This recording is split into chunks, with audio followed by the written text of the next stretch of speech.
Ngiyabingelela kakhulu bazalwane nangalesi sikhathi egameni elihle leNkosi yethu Jesu.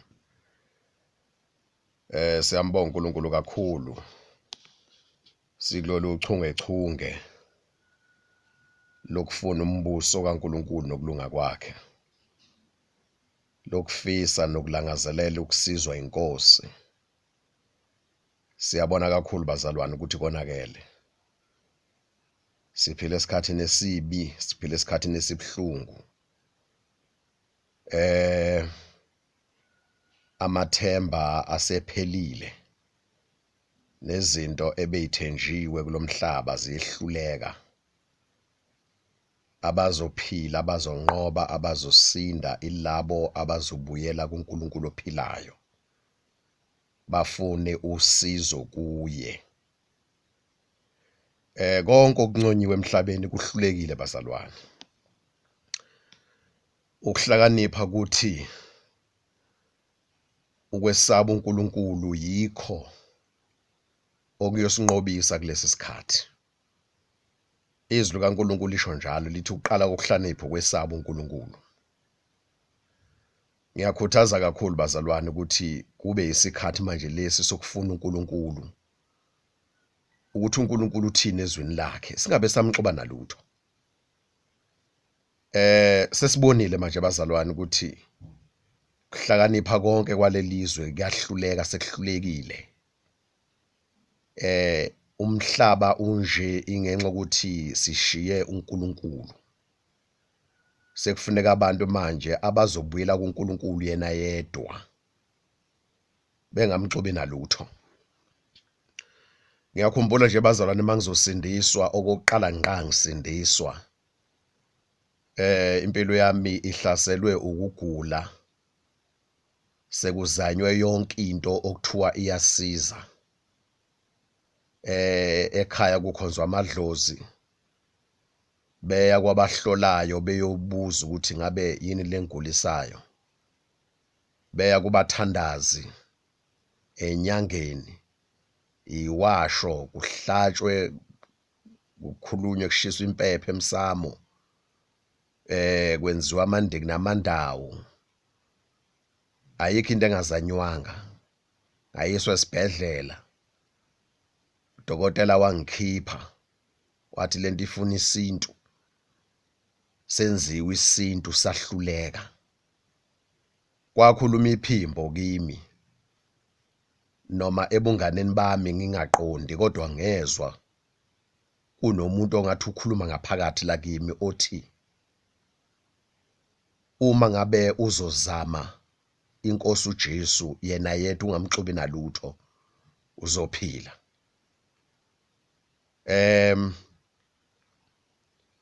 Malikhuluma leli phimbo likhuluma ngazathi kuwumcabango kodwa futhi engawuqala ngamini ukuthi ngicabange. Angathi uyifikela wona. Lithi leli phimbo usuzame konke. Ukuzame konke ngohlelo lodokotela nebhedlela. Wakuzama konke ngohlelo lwesintu. Uyabona ukuthi kwehlulekile. Kodwa kukodwa ungakakuzami kusela into eyodwa nje vo ongakayizami. Ukumukela uJesu Kristu abe inkosi usindiswe. Uzophila. Uzonqoba kulezi zimo ubhekene nazo. Uma umukela uJesu ungamxubi nalutho. Angithi uyabothi lokho akusizanga konke. Akukusizanga. So ke ungabisamxuba nalutho ke. Kube uJesu yedwa nje. So ke ngathi mangisindiswa bazalwane ngafika kuleso sigaba. Inkosi yangenzela umusa ngaqala ngaleso sigaba sokuthi ngimukela uJesu ngikholwe nguye kukho konke.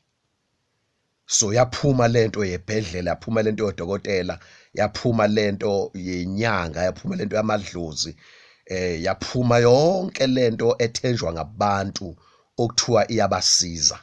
Yangiqalisa kanjalo inkosi insindisweni. Ngayizonda nami lento.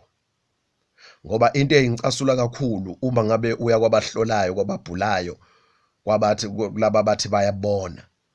Bazofika bekutshela ukuthi lungisa ukuthi nokuthi nokuthi bese senza umcimbi othile senza into ethile ngosuku lokuthi then uzoba right. Ngosuku benza ngalo loyo mcimbi bese bethi futhi akuphelele kufuneka sidlulele kwesinye isigaba bebe ngakushongo lokho ngaphambilini. So yangicasula nje yonke lento esibhedlela eNgwelezane eMpangeni lapha kwaZulu Natal nga-admithwa khona ngakhishwa udokotela ubaba wayesevuthiwe ubona ukuthi uqweqwe likadokotela lifaka ijazi elimhlophe lwathi indodana ngeke sikusize la esibhedlela lokho kugula kwakho angeke usizakale ngendlela yasesibhedlela phuma uyofuna isintu. So ke ngayizonda yonke lento. So ke manje ngaqala ngathi Nkosi Jesu ngiyakumukela ngasindiswa ngamukela uJesu hayi ngohlelo bazalwane lokuthi khona umuntu owayesemva kwami engishumayeza. So ngenza njengalokhu leli phimbo likhuluma ngamukela uJesu ngakholwa nguye ngase ngithi ngizomthemba uJesu ngibize igama lika Jesu kunoma isiphi isimo masifika. So ke ngangena insindisweni ngasindiswa kwabiza ukuthi ke ngithola abantu engizokwenza isivumo malithi izwi lenkosi ongivuma phambi kwabantu nami ngiyamvuma phambi kaBaba naphambi kwengilosi ezingcwele. So ngenza leso sivumo ke inkosi siqedile ngami eceleni. So ke kwacaca ukuthi izinto zabantu zonke ihlulekile kodwa kumanje kufanele ngizame uJesu yena yedwa lo like akwasibiya ongafunwa ngenxa ukuthi kukhonzwa amadlozi kwabiza ukuthi mina ngikholwe nguye ngoba manje impilo yami eyayisebucayini isengcupheni ngoba ngangigula kodwa izinto ezingigulisayo ngaqondakali.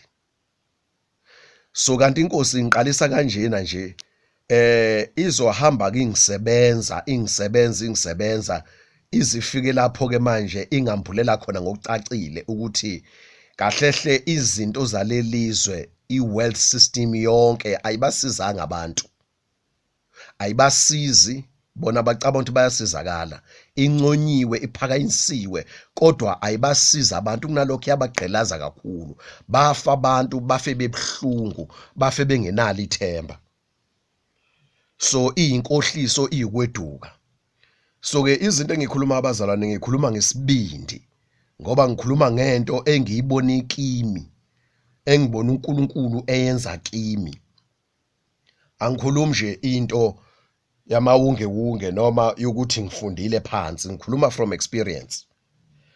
Namanje ke bazalwane umhlaba niyabona bazanthunjana niyabona ukuthi kunjani emhlabeni isiwula kuphela esingaboni futhi isiwula kuphela esinganaki ukuthi kwenzakalani emhlabeni. Isiwula kuphela futhi sithi sikhuluma ukuthi kwenzakalani emhlabeni singayihluphi ukuthi yini okumele yenziwe ukuze kube nensizakala abantu basizakale. Kodwa umuntu ohlakaniphile ngokuhlakanipha kwaphezulu lokho kuthiwa divine wisdom ngokusaba uNkulunkulu isikhathi manje lesibazana sokuthi ilo nalo manje abuyele kuNkulunkulu. Abuyele kuNkulunkulu bazalwane. Nombani manje ayokhala uNkulunkulu konakele emhlabeni. Konakele ngempela izinto ebesizazi indlela ebesazi ngayo ukuqhutshwa ngayo nezinto ebesithi ziyasiza konakele. Bazalwane kuningi eningakwazi. And iziningi izinto ngenxa yelamanga kaSathane aphuma ngalento okuthiwa izindaba news noma aphuma ngemedia social network kuphuma amanga lapha bazalwane. Amaqiniso afihliwe acashile. Uma ngabe singafuna uNkulunkulu umoya ingcwele asebenze kithi abe active ziningi izinto esokwambula zona abazalwane esingayiboni. So ngiyakhuthaza abazalwane kulabo abasenayo inhlansi yokukholwa uNkulunkulu ophilayo yokusaba uNkulunkulu ophilayo yokuthanda uNkulunkulu ophilayo akusebenzise leyo nhlansi uhlanganise lawo malahlana lawo uphephethe lo mlotha lowo uvuthele lawo malahle lawo ake vuthe bazalwane umoya ingcwele akhulume ambule izinto ezinkulu konakele. Lezinto ezithenjiwe bazalwane ukuthi zikhona abantu bathemba uhulumeni abantu bathembe iwisdom ukufunda kwabo abantu bathemba imisebenzi bathemba imali bathemba ukuhlakanipha kwalelizwe akusasebenzi akusizi. Yabona manje bazalwane isikhathi sokufuna uNkulunkulu yedwa. uNkulunkulu sicela usizo lwakho sibuyela kuwe. ilona lo bazalwane akhale uNkulunkulu, afuna uNkulunkulu, uNkulunkulu bonakala, uNkulunkulu vela, uNkulunkulu khuluma, uNkulunkulu yambula. Sifuna iqiniso manje, simfune senokufunyanwa bazalwane. Uthembekile uNkulunkulu, uzokhuluma, uzovela. So ke bazalwane, isikhathi lika manje sokubuyela uNkulunkulu ophilayo. Njengoba sengichazile ukuthi mangiqala ibanga lami lokusindiswa kwenzakalani. So ngiyayazi lento yokuzama yonke into ekhona uhluleke. Ngangisemncane ngaleso sikhathi, noma ngemncane kakhulu, around 23 years of age, ngisindiswe egameni likaJesu. Inkosi yangikhetha, yangihlukanisela yona, ingibamba bazalwane ngingedwa nje. Ingibamba ngevesi elithi ukulunga kwemvelo kufana nedwedwe ebolile. Incwadi kaIsaya. Ukulunga kwemvelo kufana nedwedwe ebolile. Uma ungenawo uJesu Kristu uyolahlwa nokulunga kwakho. Futhi uSathane uyabusa empilweni yakho. Awukwazi ukumnqoba. Ngaleso sikhathi bazalwane nginesona ngangithi ngifuna ukuhlukana naso, sengiyithathele isinqumo ngamandla ami ukuthi ngeke ngisahlobonga. Kodwa ngenxa ukuthi angifuni ukubukela uJesu, ngayithola sengihlobonga. So ngayinyanya lonto ukuthi ngithathe isinqumo, ngiyahluleka futhi. Kanti ngokwemvelo yami ngiwumuntu othanda ukuthi mayenquma simele isinqumo. Yangicasula lonto. Angifuni ukuyibona ngehluleke esinqumeni ngisithathile. Yabuya intshumayelo eyayishunyelwe omunye umzalwane kwabasindiswe ngakasindiswa mina. Ethi mawungenawo uJesu uyisigqila sesono. Le nto ngayizwa, kodwa mina ngibonanga ukuthi ngiyayizwa, nginakanga futhi ukuthi ngiyayizwa. Kanti uNkulunkulu unamandla okutshala izwi lakhe kumuntu.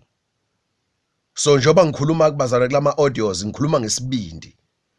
Lo myalezo, lemiyalezo, lama lessons, lama series azofinyelela kuye. I believe God ukuthi ozozwa lithi izwi kaNkulunkulu laphana ngithi amaRoma chapter 10, mhlambe ngithi uverse bani, angazi uverse 17 uverse bani, kodwa ufunde lapha amaRoma 10, ukuthi ukuzwa, ukukholwa uza ngokuzwa, ukuzwa izwi likaKristu. Ukuze sikholwe kumele kube khona esizwayo. Njengoba ngikhuluma nje, khona ukukholwa okuzokwakheka kuwe ngoba uyezwa and uzwa izwi engilifundisayo likaKristu Jesu. Awufani nomuntu ongazwanga. So ke bazalwane, ngezwa izwi, ngangabona ukuthi ngilizwile, kanti umoya wami uliketchaphile. Sengingedwa esinqumeni ngisithathile ngaphandle kaJesu Kristu, without Jesus Christ. Ngathatha isinqumo sokuthi ngiyeke into einfluence uSathane, ukuhlobonga. Ngahluleka bazalwane. Then kwakhuluma iphimbo futhi kimi ngaphakathi ukuthi labuyisa leli vesi ukuthi uma ungenayo uJesu Kristu uyisigqila sesono, uSathane namandla phekwakho. Uma ufunda lapho uJohane chapter 14 verse 30, ithi inkosi uJesu, umbuso walelizwe uyeza. Bheka manje umbuso walelizwe uyezwa, kodwa akanalutho lwakhe kimi. Isikhathi manje lesibazalwane sokuthi yonke into yalelizwe, yonke into influence uSathane noma ngayiphi indlela, kuyiphi aspect yokuphila, isikhathi sokuthi sihlukane naye manje. Kungabi nento kaSathane noma yezwe kithi, uze uSathane sikwazi ukumelana naye simnqobe. Into lena okumele siyenze bazalwane kulesi sikhathi. Kule audio ngifuna ukukhuluma ngepower of decision, amandla esinqumo, or the power of right positive decision that pleases God. Amandla esinqumo esihle esithokozisa uNkulunkulu, ozothi mawusithatha usithathe urely kuphela kuJesu Kristu owafa wavuka ophilayo. Ungathathi isinqumo ngaphandle kaJesu, ngiyakwazi akusebenza, akusizi. Kodwa mase uthatha isinqumo bese ucela uJesu uthi Jesu ngithatha isinqumo manje ngoba ngifuna ukuthokozisa uNkulunkulu ongidalile. ngicela ungisize Nkosi Jesu ngomoya engcwele. Amandla esinqumo esihle saphezulu sokuthokozisa uNkulunkulu ophilayo. Ngifisa ukukhuluma ngalokho bazalwane. Abantu abazophepha kulesi sikhathi inkosi ibalekelele ibagcine bavikele abantu abazothatha isinqumo sokuthokozisa uNkulunkulu ngempilo yabo yonke. Kunezinto esizoyibheka labazalwane kunamavesi esowabheka niyawazi. Kodwa njengalokhu inkosi ingithumile nabazana labathile becelile ukuthi kube nalezi ifundiso ukuze mangakwazi ukufika kubo personally bebe beqhubeka bekhuthazela lapho bekhona njengomuntu othunyiwe ukuba ngikhuluma izwi likaNkulunkulu ngesibindi. Ngizofunda izwi lenkosi bazalwane. Ngicela ukuthi ube sober njengoba ungilalele nje, ungatatazeli, ungaxhamazeli. Ehlisa nje umoya. Ibone lento engishoyo ukuthi kunjani emhlabeni. Uyalidinga usizo. Siyamdinga uNkulunkulu, siyalidinga usizo lukaNkulunkulu ophilayo manje. Siyadinga i-divine intervention. Siyadinga manje ukungenelela kaNkulunkulu, uNkulunkulu ophilayo waphezulu. Sehlulekile singabantu. Asivume nje si-admit ukuthi no sihlulekile. And sizamile ukuhlanganisa uNkulunkulu nezinto zalelizwe. Ngapha kulelizwe sifuna impumelelo yalelizwe, sibhizi ngenako yalelizwe. Ngapha sithemba uNkulunkulu. Uhlulekile konke lokho bazalwane. Isikhathi manje sokufuna uNkulunkulu yedwa. Sifuna izwi lakhe lodwa. Uyabona ke ozophepha kulesi sikhathi agcineke alondeke emseni wenkosi. Alungele ukuthi kufika isikhathi askisi. Alondeke lo mzalwane ukuthi kufika isikhathi sakhe sokuhamba emhlabeni lokho kuthiwa ukufa noma makubuya inkosi uJesu ibuyela uhlwitho. Lo mzalwane ebe ethokozisa uNkulunkulu ngempilo yakhe. Ama facts lawo bazalwane awu2 awungeke washintsha. Ngisho ungazama ukwaziba ungawanaki kodwa khona amile nje. And ngisho ungazama ukwacashela uwabalekelwa flathele uzobhekana nawo one day ukufa kukhona. uJesu Kristu uyabuya. Yona nto leni ufuna bese siyayiphilela ukuphilela ukuthi senze intando kaNkulunkulu ngoba ukufa kuyeza uzosihlukanisa nalelizwe nezinto zalo. Uyathanda noma uthande noma yini othi uyayijabulela noma ithi imnandi noma uthi uyayifisa uyayikhanuka iphupho lakho kuzosala. Baninga sebekushiyile and bakushiya abanye besakuthokozela kusemnandi bakushiya.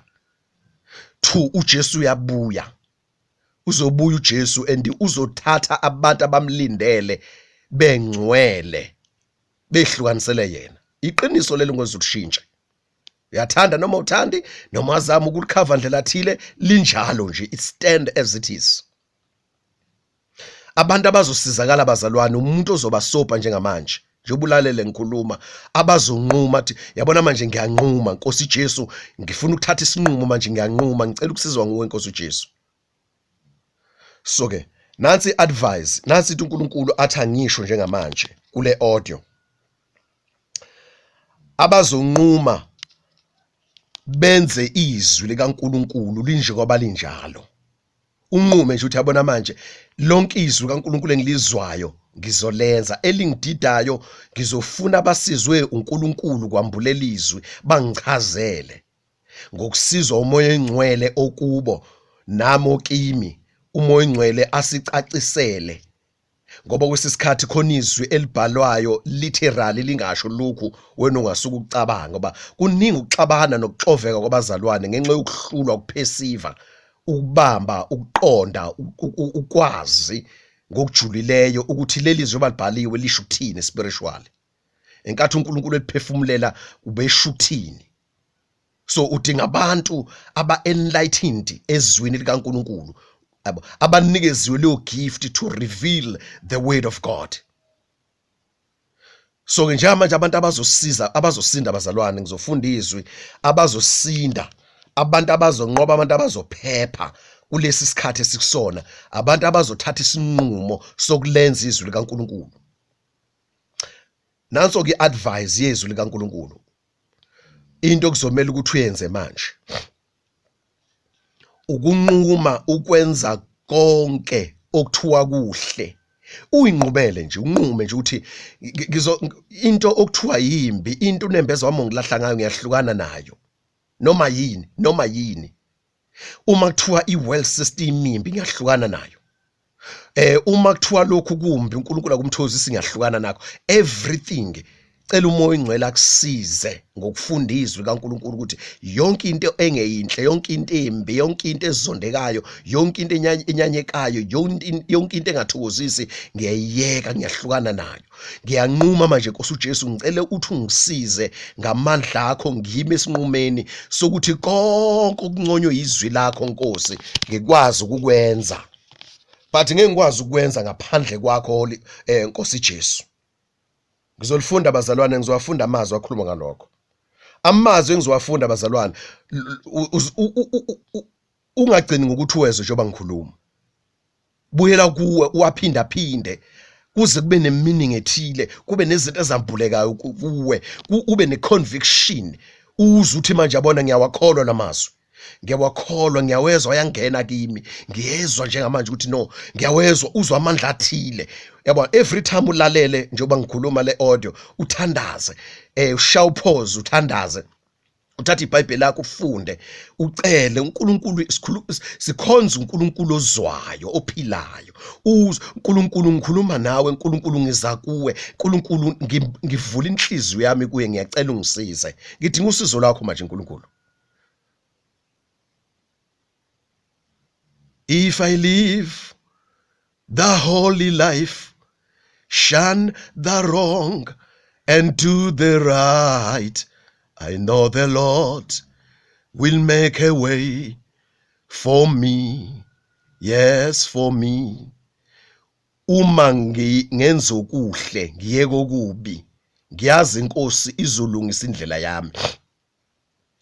Angikhuluma bazalwane uma kuthiwa kuzolunga indlela yami le language yasezweni esilimazile ukuthi sifune uNkulunkulu kodwa sibe sinokhula lwezinto zethu zenyama.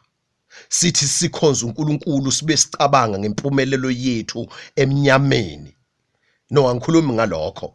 Uma litho ethi umhlabeleli ngiyazi iNkosi izolungisa indlela yami, angikhulumi ngendlela zakho lezi zalelizwe. Angikhuluma indlela zakho lezi prosperity yakho noma indlela zakhe ecanali ze-career yakho zamabhizinisi akho, angisho lokho. Izosala lonto, izo zonke izinto ezingcolisa abantu, izo zonke izinto ezingcolisa umhlaba, ezonakalisa umhlaba lezi ngoba zigcwele corruption. Kodwa ngikhuluma mina ngendlela yokulunga, indlela yokwesaba uNkulunkulu, indlela yobuqotho, indlela yentando kaNkulunkulu, indlela yokuthokoza uNkulunkulu ukuthi Nkosi uzolungisa indlela yami lapho uSathane engivukela, lapho amadimoni elwa nami, lapho ikhonze kaSathane zingilwisa, zingivukela, ngijivazwa, ngikhulunywa kabi, ngizondwa, ngaliwa. Nkosi indlela yami uzoyiqondisa, uzoyilungisa uma ngiphila ngobungcwele, ngisaba uNkulunkulu ophilayo. uNkulunkulu uzongilwela, you'll defend my cause. Ngikhuluma ngalokho bazalwane. Ake silungise ingqondo yethu manje bazalwane, silungise ingqondo yethu. Samukela ivangeli, sigcwele izinto ezifakwe kithi zezwe nempumelelo yakhona. Sathi sesimukela uJesu sangayibona ingcebo yobukhulu bokumazi uKristu Jesu. Uyabona? So ingcebo enkulu kaNkulunkulu enguKristu Jesu sayimixa necorruption engqondo yethu. Yes, ekungazini kwethu bazalwane uNkulunkulu usibekezelele wathalalisa lezo khathi. Manje kuyahlanjululwa, kuyahlungwa manje. Kubiza umuntu ozonqoma ukuvuma bazalwane nje, uNkulunkulu ngifuna wena wedwa manje. Ngifuna wena Nkosi yami. Ngifuna wena Nkosi yami. Ngeqiniso ngeqiniso khona abalicula kahle lelo culo. Namaculo esiwacula abazalwane ke sibe nokuqonda. Isikhathi siphelile manje bazalwane. Right, sizofunda izwi lenkosi.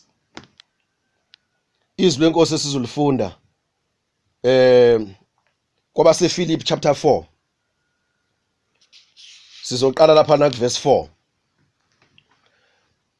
Ngikhuluma nabantu manje abathi sixakekile emhlabeni. Uma usathemba abantu ngezinto abayithembisayo, usathemba uhulumeni ngezinto ayithembisayo, usathemba izifundiswa ngezinto ezithembisayo, I'm sorry.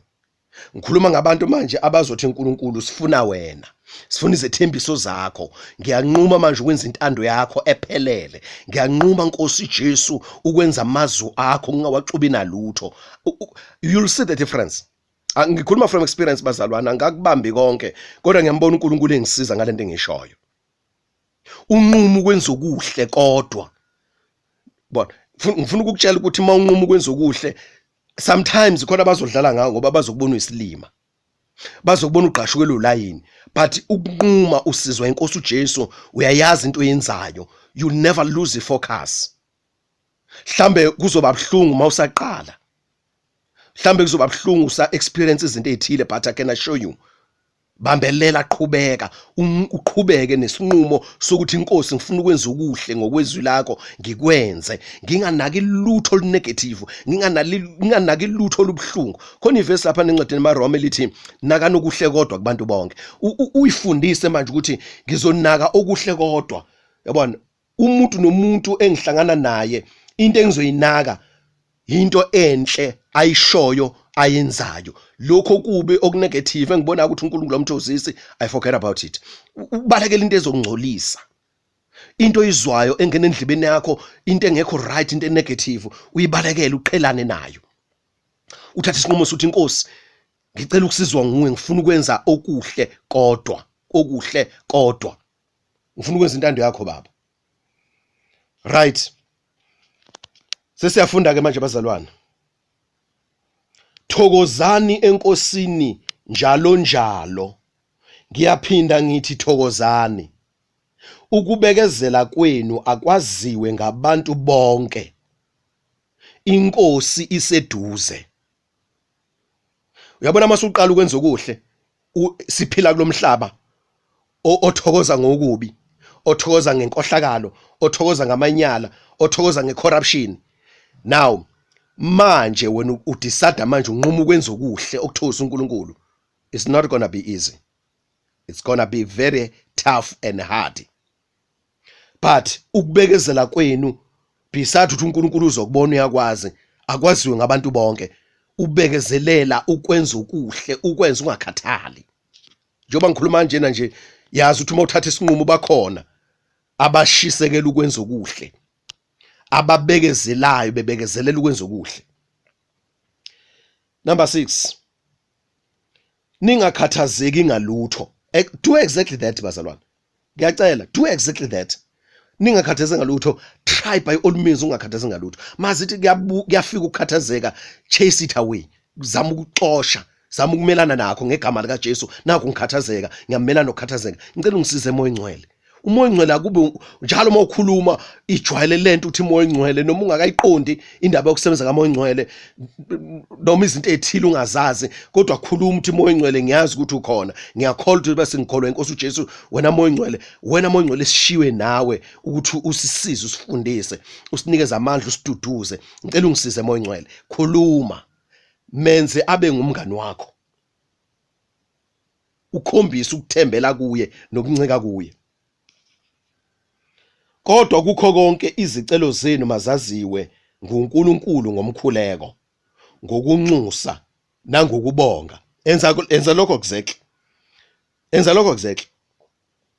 Ukuthula kaNkulunkulu okudlula ukuqonda konke kuyakuzilondoloza izinhliziyo zenu nemicabango yenu kuKristu Jesu. Right? Ukuthula kabani kukaNkulunkulu, peace of God, okudlula ukuqonda konke, ukuqonda konke, ukwazi konke, ukuqonda konke okukhona emhlabeni. Ukuthula kaNkulunkulu, it's above that. Ikhona okuyakuzilondoloza izinhliziyo zenu nemicabango yenu kubani? kuKristu Jesu. Elokugcina bazalwane, konke okuyiqiniso, konke okuhloniphekayo, konke okulungileyo, konke okumhlophe, konke okuthandekayo, konke okutusekayo, uma kukhona okuhle noma okubongekayo, zindlani ngakho. Zindlani ngakho. Akucela uNkosi Jesu kusize ulenze lelizwi, uthatha isinqumo sokuyenza lento ebhalwe la. Ukhohlwe manje ikho konke okunegative, konke okuhloniphekayo, konke okulungileyo, konke okumhlophe, konke okuthandekayo, konke okutusekayo, uma kukhona okuhle noma okubongekayo, zindlani ngakho. Zindla nje ngakho. Uyabona uma wenze njalo izokufica iNkosi uJesu ready. Uma wenze njalo ufica usuku lokufa, ngoba sazi insuku zethu ingake khona emhlabeni, uzofuna ukuthula uhambe ezulwini. Ngoba ngaphezulu lithi ukuthula kaNkuluNkulu okudlula uqonda konke kuyayilonda inhliziyo zethu kuKristu Jesu. Ke sibe nokuthula kaNkuluNkulu. Hayi ukuthula ukuthi ngoba unayo imali, hayi ukuthula ngoba nakho izinto zihambela kahle, utholela umsebenzi walelizwe abahedeni, uphasile emfundweni yalelizwe yabahedeni. Hayi lokho ukuthula ngikhuluma okwezwe, lokho kuzobhubha lokho. Ngikhuluma ngokuthula mina okukaNkuluNkulu, ukuthula okuKristu Jesu. Jesu ukuthula. Wenza imiyalo kaJesu, wenza amazwi kaJesu, wenza intando kaJesu, then lokho ukuthula kaNkuluNkulu okudlula uqonda konke kuKristu Jesu yikho kuzogcina kulonda inhliziyo zethu. Enakufunda nakwemukela nakuzwa nakubona kimi, kusho uMphostoli Phawuli, kwenzeni konke lokho, ngoba uMphostoli Phawuli wayishisekela ukwenza intando kaNkuluNkulu, edele konke, eshaye indiva yonke into eyinzuzo kuye.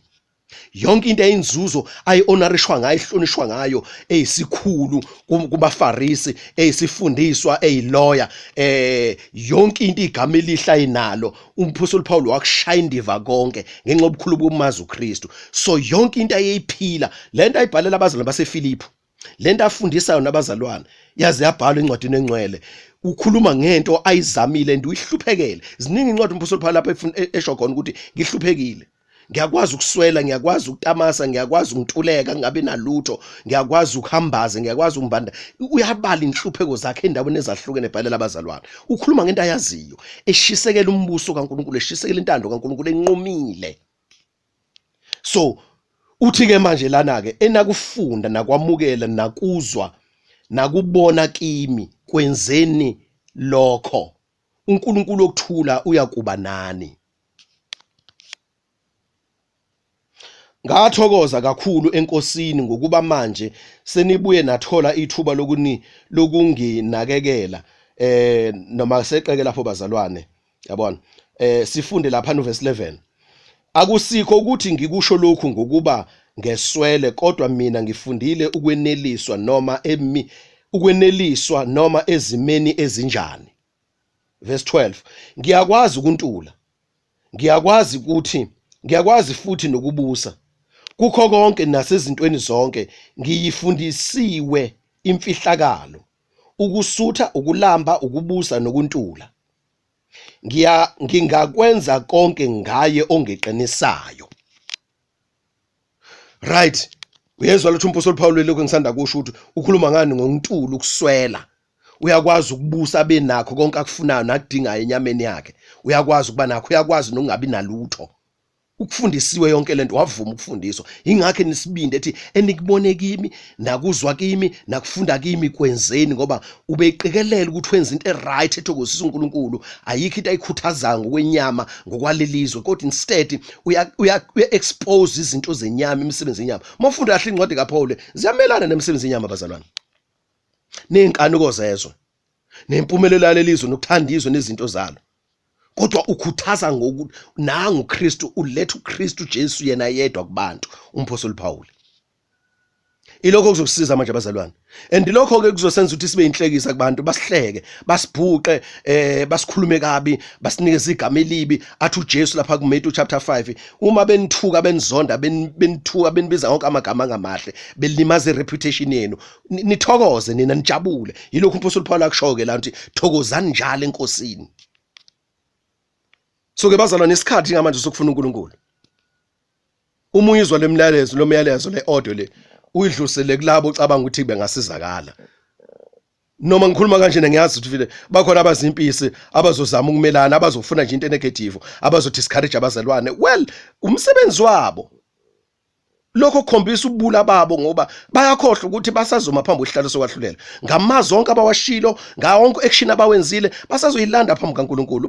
Musu ikhathaza labo bantu musu bathandazele nje kuphela. Lithi iBhayibheli bonke abanhlupha abanzingelayo bathandana izitha zenu nibakhulekele bonke abanzingelayo. Umuntu uthi umthandazele umise enkosini umise nje ngothando uthi inkosi ngicela umthethelela akakwazi akwenzayo.